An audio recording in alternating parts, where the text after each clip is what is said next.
In this episode, college football playoff is set. Woo. New York, as Juan Soto gets nearly $800 million. Max Fried getting $218 million.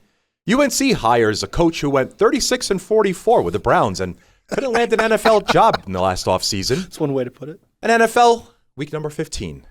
Coming up next. It's time for the Bookie and the Bettors show. Live from Baldini's Casino. Beat the bookie. Make every bet count. Reno's #1 sports radio show is now on streaming platforms.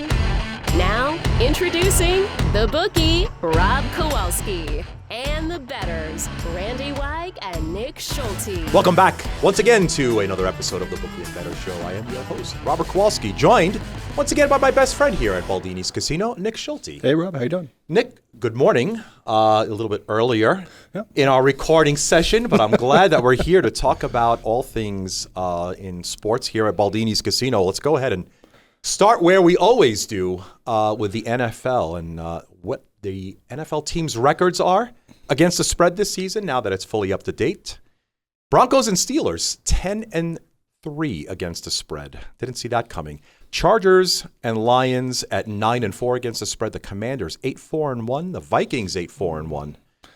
And because some of you asked, who's the worst here? Yeah, it's the Titans. Yeah. The Titans at 2-1. 2-1. Add a 1 to that number here. That's better off if I read it better. The Titans 2-11 against the spread. That is. You want to talk about trends being friends? Yeah, par for the course. We'll probably cover that game later on for sure, just to see if I find a buy price. I'd be curious who are the two teams that actually covered against? They covered against. Great question.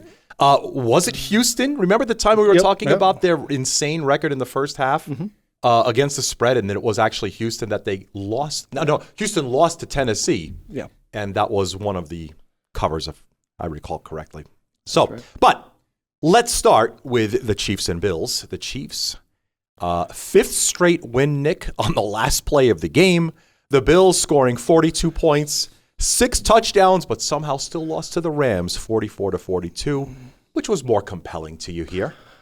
I could go Chiefs. I mean, at the end of the, I've said it, I'm sure, for the last 3 years now. They know how to win games. They come down that final 2 minutes, and they just somehow figure it out. You know, you figure there's luck, and then there's Chiefs luck. There's a different level that's being redefined as we see here week after week of how they get to this stage. And I mean, look, the record doesn't lie. It's in black and white. We could see exactly what it is, but just it's nonsensical at this point.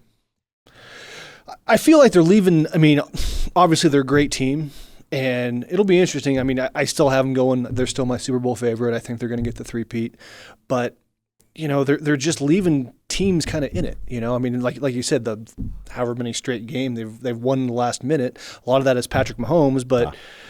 You know, you come down to playoffs, and I think kind of the same thing I was talking about with the Lions and some of their play calling. I think they might get burned. So could be interesting to see. But, I think at the end of the day, they're winners, and they know how to win games. And hats off to Bills fans. I mean, Josh Allen should win the MVP. I mean, some of his stats are just ridiculous. I mean, the guy has a rushing, passing, and receiving. It's insane. It was a pretty wild game. And he really doesn't. You know, I mean, you kind of say the same thing with the Chiefs. I mean, Kelsey's fallen off. They got Hopkins, but I mean, there's really no standout star besides Allen on that Buffalo team. Very good point. I mean, Cooper. You know, that was a key signing right there signing the trade for. But you're absolutely right. This has been the Josh Allen story completely here. You mentioned MVP award winning. So here's a funny thing: is obviously right now Josh Allen a prohibitive favorite here to win the MVP award in the NFL at -400 at the Book of Baldini's. However, look who's in second place, a non-quarterback, Saquon Barkley at 4-1, followed by nothing but quarterbacks. We mentioned his name before, and I'll mention it again here as we look down the rest of this list because they're all kind of tied together. Lamar Jackson, 10-1, Jared Goff, 13-1, Sam Darnold, 33-1. Who would have thought? Along with Patrick Mahomes, same price, 33-1, and then Jalen Hurts at about 65-1. He's definitely been a very important part, but you could think that the difference between how the Bills made it to where they are today versus how the Eagles made it, you could clearly see watching any kind of NFL game. Different. You can see it's kind of a one-man army versus a pretty significant spread as to how Eagles end up getting wins.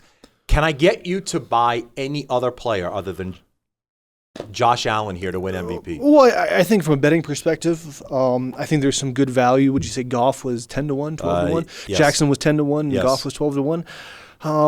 There could be some value there, and you kind of hope. I'd look at what the Bills' remaining schedule is, and you just kind of hope. I mean, obviously, if Allen has one bad game, he's out. Yes. And then you hope, Lamar, obviously coming off the bye week, they come back on fire, and same with Goff. So we'll get to the picks later, but I don't think it's going to be Goff's week. But we'll get to that when we get to that. You're right, exactly. Not only that, but we also will be talking about another incredible game coming up, Buffalo and Detroit. And actually makes a great point here. I didn't think about this correlation. Buffalo falls flat. They get and you just came ran in out the building. You just came in at 12-1, and you're in a good position the last couple of weeks of the season. So I definitely, like I said, 10-1, 12-1. I think you could definitely work some magic there. So Not a bad idea, not a bad one. I still think Allen's most likely going to win it, but are you really going to just like what was it last week?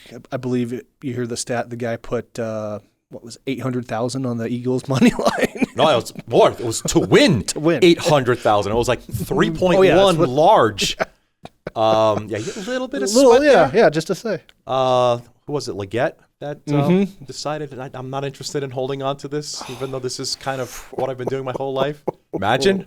Yeah. Pretty wild.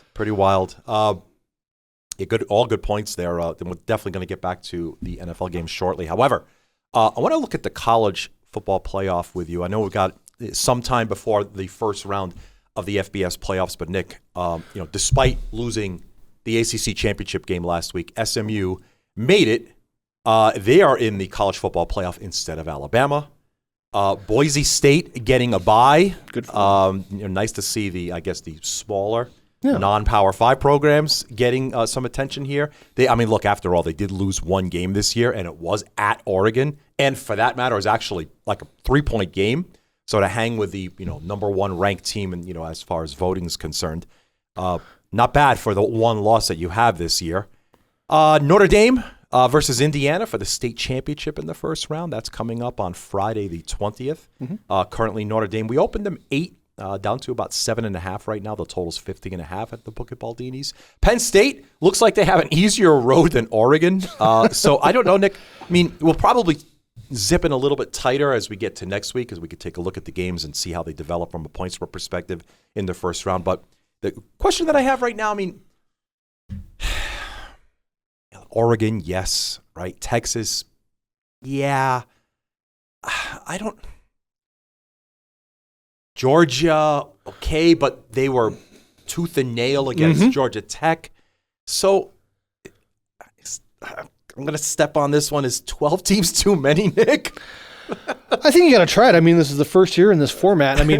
Ever since I was a kid, I can remember, the undefeated team that, is now ranked third and he ain't going to play for the, so I think more the merrier. It'll be interesting to see how it plays out because, how often do some of these teams really see each other, know, and then the types of play style and the one thing, college, you're going to get the mismatches. So from a betting perspective, though, and again, I'm not super versed, but how many of their starters are actually playing these games versus they're choosing to sit and or doing the transfer portal or so on and so forth. Right. So kind of hold back. If there's some guys on the fence, there might be some value there. If they might not play, and obviously you can see a line move pretty drastically if your starting quarterback isn't playing. So from a bowl perspective, that's absolutely going to happen. We already know that. Yeah. These first round games, though. They're going to probably see your full assortment of players on offense and defense. Yes. The question that I have, though, is still, just looking at the point spreads, and I'm like, for TV, they look great. Indiana, Notre Dame, of course, is great. Tennessee, Ohio State, you never get to really see that. Clemson, Texas, all big names here in the first round. But, man, these point spreads kind of tell a different story, that they're not exactly matched up well on paper, but great on TV. And, Nick, kind of what matters. Exactly. Right now. And it's almighty dollar. Exactly. Getting that, that TV viewership is all what it's about. And we've seen, I mean, you just think back to 2007 when the New York Jets were 15-point dogs against an undefeated team, and we all know how that worked out. So, I mean, the point spread only tells you so much, but yeah, I definitely do think there's going to be some mismatches, but it'll be interesting to see, and I think, hopefully NCAA kind of learns from any mistakes they might happen and kind of rectifies the fix next year. But personally, myself, I do like the 12-team format. I think it's going to make – I enjoyed the 4-team format, so I think this is just going to make it even better. I was going to hop to a different topic, a different sport, but let's just stay with college here for a bit. Okay. I jested in the cold open, but yeah, it looks as if it's 99.99% certain that – Bill Belichick is going to be the head coach of the University of North Carolina. Mac Brown is out. Quote that I saw from him some time ago is, if I was in a college program, it would be a pipeline to the NFL for the players that had the ability to play in the NFL. It would be a professional program at the college level. He says, I don't have any doubt that the players would be ready for the NFL. My question is, great, okay. Clearly, you are not tired. You want more of this. Mm-hmm. But from what I'm reading very early is that obviously we know Bill Belichick, not like he didn't want to coach. He was fired from New England, bottom line, and then said, well, all right, let me go and find another job. Interviewed with the Atlanta Falcons multiple times.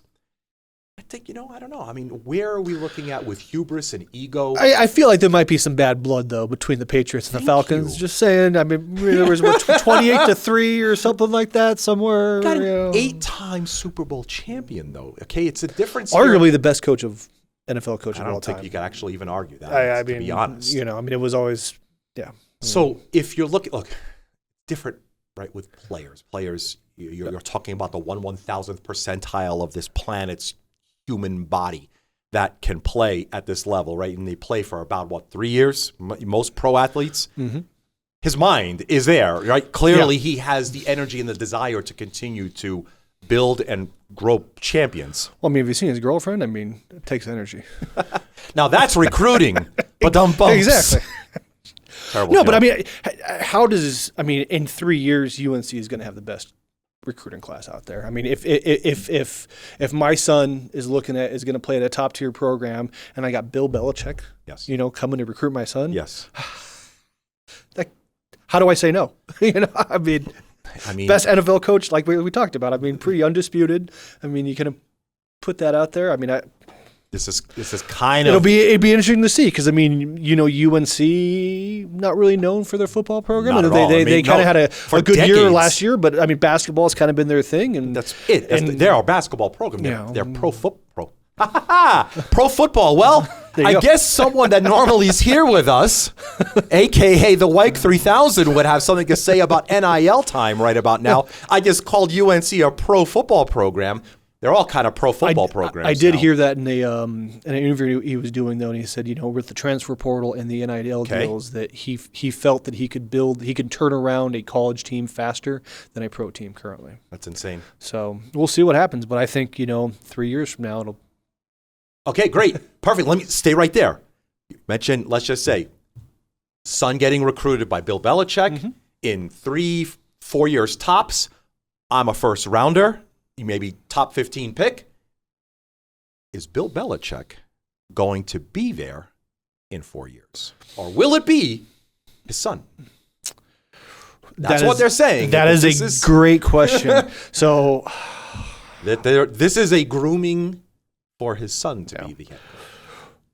I would not, let's just, throw it all out there. It would be interesting to see if he finds the best quarterback, running back, whatever, best players, in the country, and then obviously kind of grooms them over 3 years. Okay.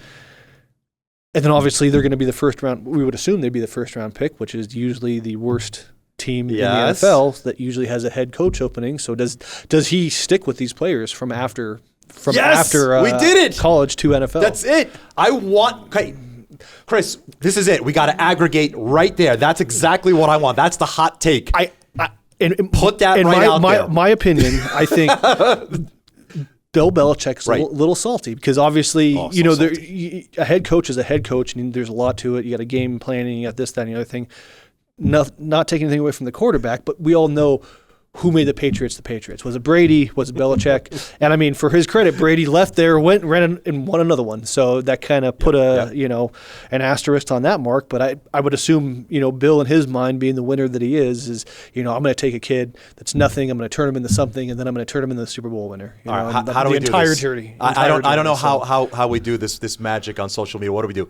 Hashtag salty Belichick. Ooh, is that good? The salty. We'll go with that one to aggregate you. I like it. But it's insane. I never thought it would be a coach in college, but I think NIL deal probably has a lot to do with it. We're going to see an awful lot of that discussion for sure in the next 3, 4, 5 months as we. And if you're a booster for UNC, how do you not throw everything? Exactly. I mean, this is your chance if there ever was one. If you were happy about the basketball program, wait till you see what's happening this coming season with the football program. Good point. Curious to see what Jordan's going to donate. Didn't even touch on that. Yeah, I mean, could you imagine Belichick and Jordan showing up at your house and be like, "Hey, come and play for us"? It's just nonstop. And then I also heard, technically, Pete Carroll's looking for a job, and Nick Saban. So, is he going to do just literally build the dream team? So, we'll see what happens. So much hot takes right there. Yeah. I to take a pause after that one. All of that's really good, though. Yeah. I could definitely see all of that. Yeah, it's improbable, but when you say it that way, it sure doesn't make sense. Yeah. I mean, when you think of UNC, who do you actually think of? It's Jordan. Exactly. And very nice, Nick. Very nice. Let's switch on over to the winter meetings and the things that are coming out of Major League Baseball. Juan Soto, $765 million over 15 years. Is now the richest pro contract in the history of sports. Nick, what does this deal mean for the Mets and for Major League Baseball? I'm curious first, how is this contract broken down? I mean, I know the whole Bobby Bonilla, How did you say that? Are you pulling that? I literally said, okay, this ain't no Bobby Bonilla deal. We're not going to. Yeah, but that was the first ever, hey, I'm going to pay him, get over 20 years and get this crazy. Well, they wanted him off the books. Yeah. So they just said, look, we're getting you off this team, and we're just going to take the rest of this salary and pay you, ad infinitum, basically. Yeah. This one is 15 years, and it's going to be, you're getting paid. So, okay, question. You're 26 years of age. Mm-hmm. You play baseball for 4 teams now. You're about to play for your 4th team at 26. Mm-hmm. You're going to have, after all in, $800 million. Where's the incentive to do anything?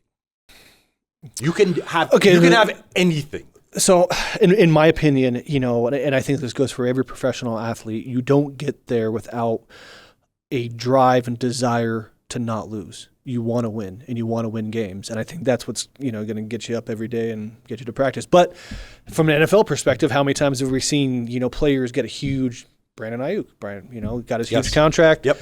Obviously, sat out a little bit, but didn't have the production this year. So, I would see that. And again, I don't know MLB contracts as well as NFL contracts. I know with NFL, you see these huge numbers, but that's all, bonuses, max incentives, and there's a million outs with those contracts too. They can get out. So I don't know.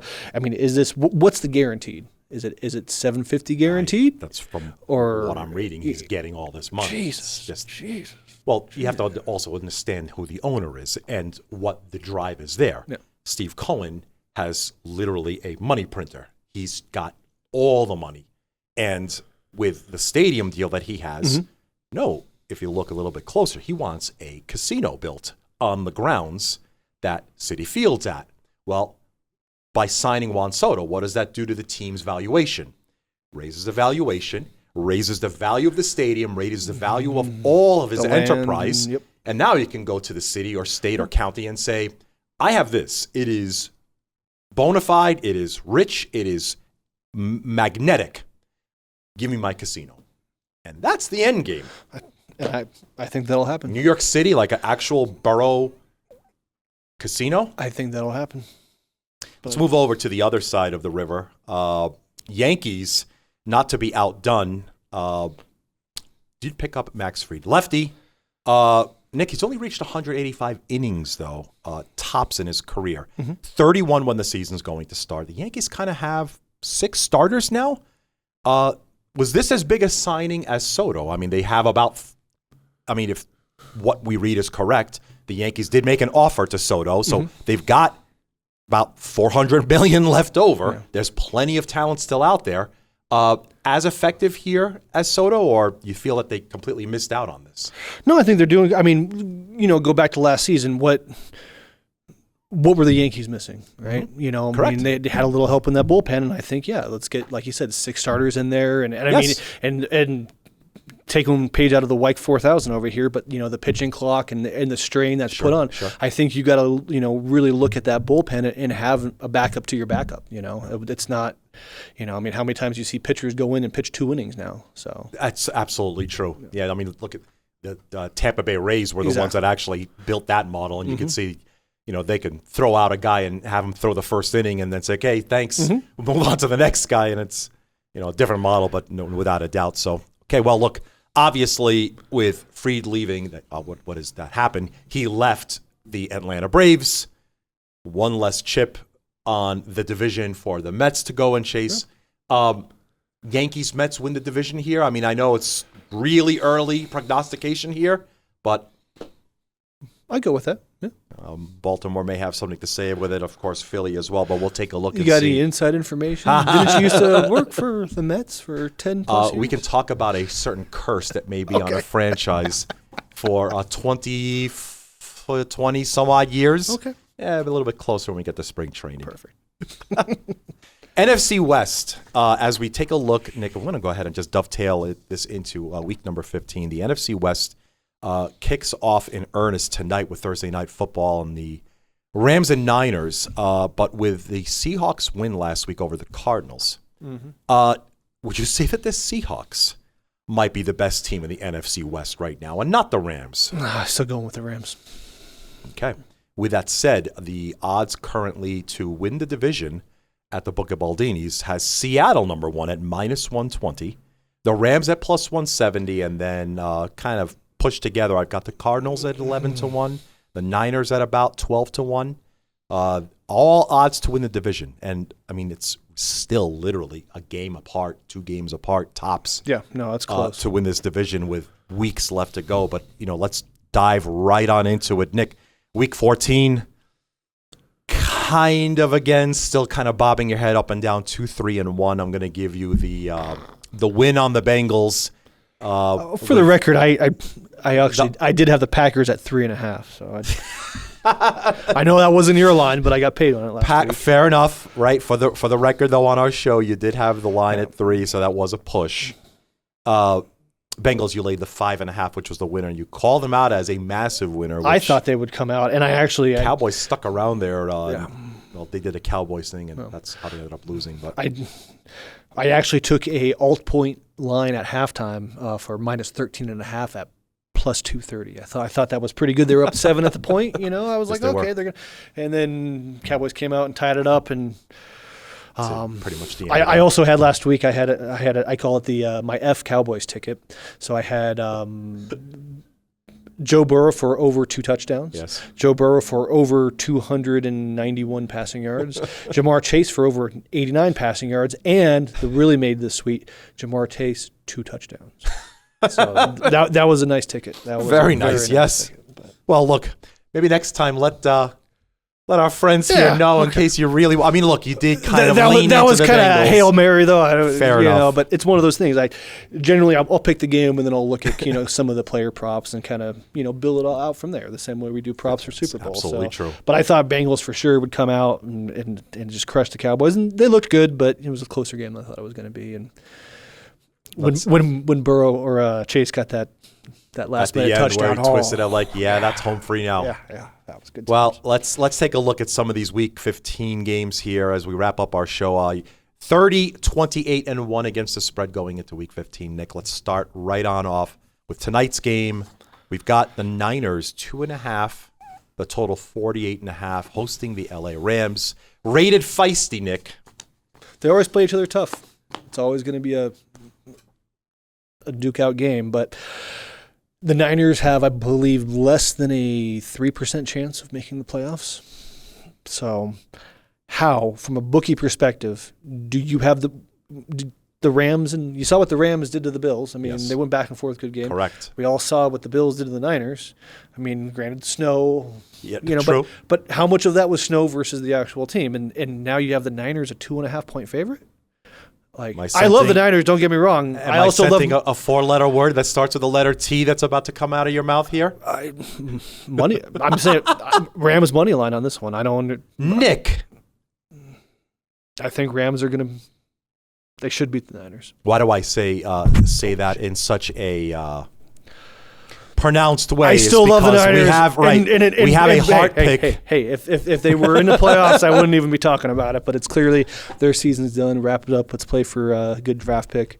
And I mean, it's okay. I like a few. I like a few money lines this week, actually. So. Would you like to also, if you like them on the money line, I'm assuming you'd like to also sprinkle a little plus 2.5? I will definitely take the points. I would think so. I think with plus 2.5 and a money line selection, we'll start off Thursday night exactly that way. Let's move on to some of these other games here as I see some really intriguing matchups. I want to go right from the very top here. Kansas City, as we talked at the very beginning, are in Cleveland. 12-1 versus 3-10, simply straight up. However, Kansas City is being bet down. They are, let's give 4s. I see some 4s, but mostly 4.5. So here at Baldini's 4.5, the total 43.5, Nick. That's a really tough number because, I mean, kind of what we just talked about. I mean, how many times does the Chiefs come down to the one-possession game? Yes. And Chiefs are probably going to win this. It's just whether it's going to be by 7 or it's going to be by 3, right? So it's kind of it's right in there. You know, I mean, the 5.5 I think it's a great bookie number, and with that I'm not touching that one. Excellent, good. I was going to also preface by saying you could pass, and you have. No. How about the Battle of Pennsylvania? We talked about at the top of the show, the Battle of Indiana, with the bowl game between Indiana and Notre Dame. However, Pittsburgh at 10-3 at Philly, 11-2. We got the Eagles 5 points the favorite, the total 42. I like the Steelers money line. You said just moments ago you've got some money line picks here. I gotta get it back above water for the end of the season. But no, I actually really do like the Steelers. Have a great defense. I mean, if they can shut down Barkley a little bit, make Hurts beat him with his arm. Okay. I think that kind of plays into their game plan. And 43. I don't see a lot of scoring going on in this game. I think it'll be more of a defensive battle. But I like the Steelers to have a shot. We saw a little bit of friction maybe between A.J. Brown and Jalen Hurts during the game where he was asking, why am I not getting thrown to? I'm kind of the guy here. Yeah. And that's kind of been the case almost everywhere. Talk to the running back. Talk to the running back. He's kind of having himself a season. But, I think with the position that you're in and the points that you're receiving here, I probably could assume here I saw money line. Can I also put you down for plus 5 here as well? Easily. Let's move right on into the next game in the rotation here in the afternoon. Buffalo at Detroit. Some may call this a preface to the last game of the season in February. Mm-hmm. However, at this very moment, Book at Baldini is offering the Detroit Lions 2.5, the total 54.5. Already took a really good, sharp position for one of our top players here at Detroit -2. Going to lean in that direction, Nick, or you're finding Buffalo too much to handle here? They call me Moneyline Schulte this week because I like Bill's Moneyline again. I got so many hashtags for this episode, but this is great. I do right now have a 3-team Moneyline parlay: Rams, Steelers, and Bills. So it's similarly, I can also say catching 2.5 here. I know it's a really unorthodox number, but that's exactly where we're at. You took the Rams plus the 2.5. I could guess you're taking the Bills here plus 2.5 here as well.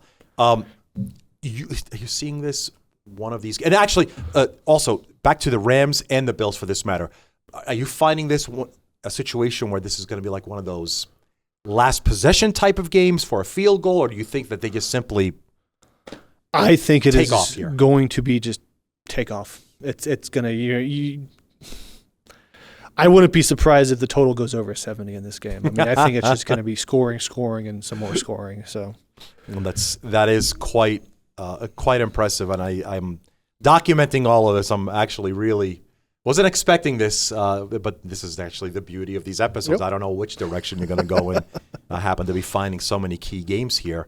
Let's move right on to the last Sunday night game here, which I find quite intriguing as well, because we're talking about the NFC West, and we're also talking about last week who picked the fraud in the North here. So Green Bay on the road here visiting Seattle.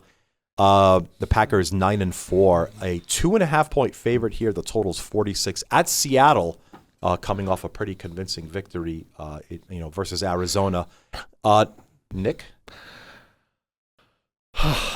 I didn't have this one picked, but looking at it, I mean the 12th man in Seattle. I mean, it's a great stadium. Yeah. It's a tough stadium to play against, and I really think this is going to be the week that determines who wins that NFC West. I think if the Rams can pull off a upset tonight, and then the Seahawks could, if they lose to the Packers, I think that kind of opens the door for the Rams to take it. So, okay.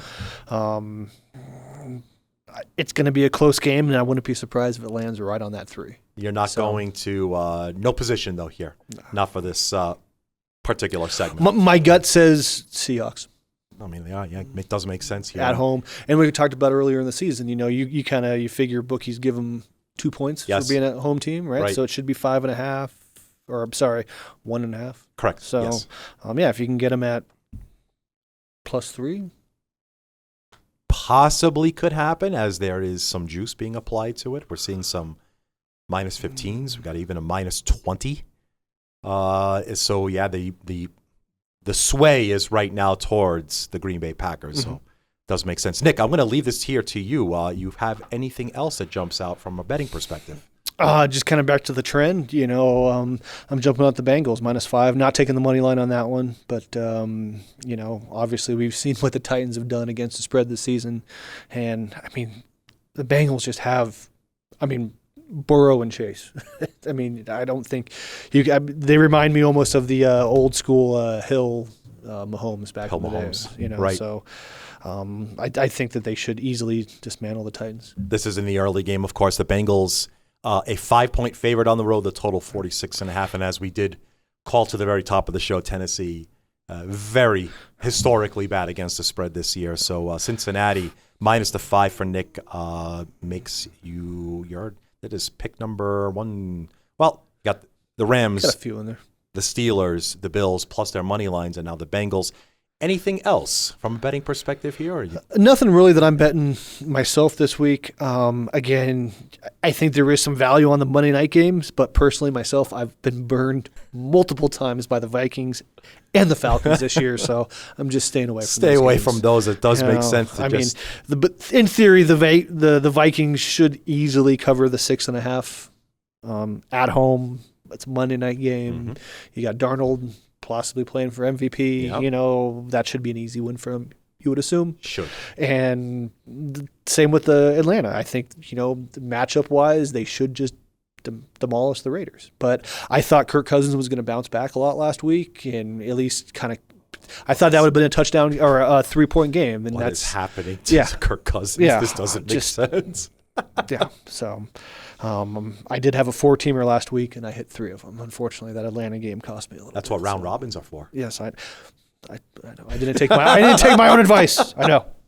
So to recap once again, and Nick Schulte will be on the Rams, the Steelers, and the Bills. All money line picks. So of course you can get some you good safely plus money. say you could take the points there as well, which is plus 2.5 for the Rams, plus 5 for the Steelers, and 2.5 again for the Bills, and then round it up with one last play on the Bengals minus the 5. Nick, I wish you good luck. I hope this oblong ball bounces your way. So do I. That's going to be a wrap on our episode. Thank you so much once again for joining us. If you do like what you see and like what you hear on our podcast format, don't forget to like and subscribe. We really do appreciate it, and looking forward to seeing what happens here in the remainder times of our NFL season. For Nick Schulte, I'm your host, Robert Kowalski. Thank you so much again for joining us. See you again next time. Thanks, guys. Thank you for listening to the Bookie and the Bettors Show. Don't miss out. Subscribe now and be the first to know when new episodes drop. Hit that subscribe button and join us